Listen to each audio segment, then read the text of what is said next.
In this video, we explain how to use Cara Print CAM to prepare an STL file for 3D printing in Cara Print 4.0.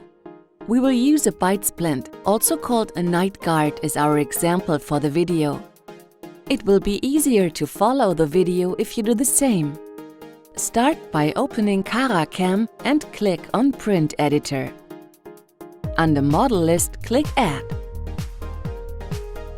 Locate the STL file that you wish to print and click Open. A pop-up window will ask you to select the STL units and then the file will be imported. You can click and drag anywhere on the building platform to view it from another perspective. To flip the restoration by 180 degrees, click on the entry field for the X-axis under Rotation and enter 180.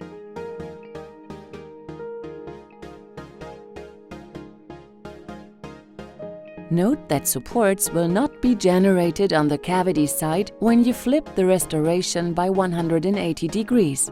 For further processing, it's easier to remove the supports when you place them on the occlusal side. To turn the appliance on the Y-axis, click Spin, then click and drag the object to turn it. To angle the object, click Orient and then click and drag the object to the desired angle. 45 degrees at max is recommended for splints. When orienting the object, the surfaces that are most important for a good fit should be facing away from the build table. You can optimize the supporting structure also by slightly adjusting the orientation. Remember, we are building layer by layer. To align the lowest point of the object to the building platform, click Snap to Floor. The distance between the platform and object should be about 10 to 15 mm. You can also move the object within the build area by clicking Move and then dragging it with your mouse. Red walls will appear if any part of the restoration falls outside the printable area. Click the Supports tab to the left of the screen to activate the support menu. Click on Support Tools at the top of your screen to view the support tool options. Click Automatic Supports to open the Automatic Support tool. Using the slider, reduce the support density to 20 to 40% and click Generate Now. Review the results from various angles. Check if manual corrections are necessary. Delete any supports that might be too thin at the terminal areas of the restoration. First, click the Delete button, then click on the individual supports to remove them. Add thicker supports to replace the ones you deleted. Depending on the angle of the object, terminal parts of the splint will need to be supplied with thicker supports, especially in the back, molar region. Remember, longer supports are less stable and could break while printing if they are too thin. For splints, we recommend using the thicker supports labeled medium. Click Add and adjust the settings under Support Parameters. If not already done by the Automatic Support Generation tool, make sure that the first supports touching the object prevent the object from rotation for more reliable results.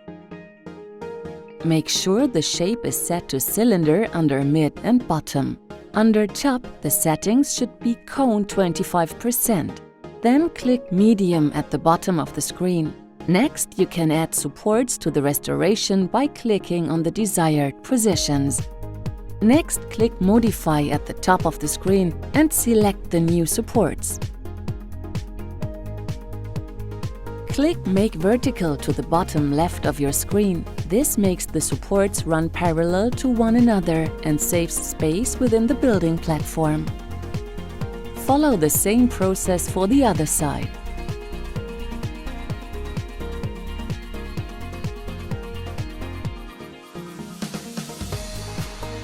To create a foundation, first check the box next to Foundation under Supports to the left of the window. Then select Hash or Peel Off Foundation from the drop-down menu, depending on the size of the object. Make sure that the foundation has the right thickness. We recommend 1.5 mm to give you the required stability. After the foundation is in place, view the object once more from all sides to see if it might need more supports. After your final review, you can start the slice process by clicking Slice at the top left of your screen. We recommend saving your changes in the pop-up window before starting the slice process. Name your file and save your changes, otherwise the job will be deleted. The slicing process will begin automatically. After slicing, the results will be analyzed and saved automatically. If you would like to review individual layers, click View Slices to the top left of your screen. In the window that appears, you can type in individual layer numbers or scroll through them by holding the arrows. If you observe any red areas, place a support there and reslice. Please note that the red area is only seen in the slice where the initial light curing will start.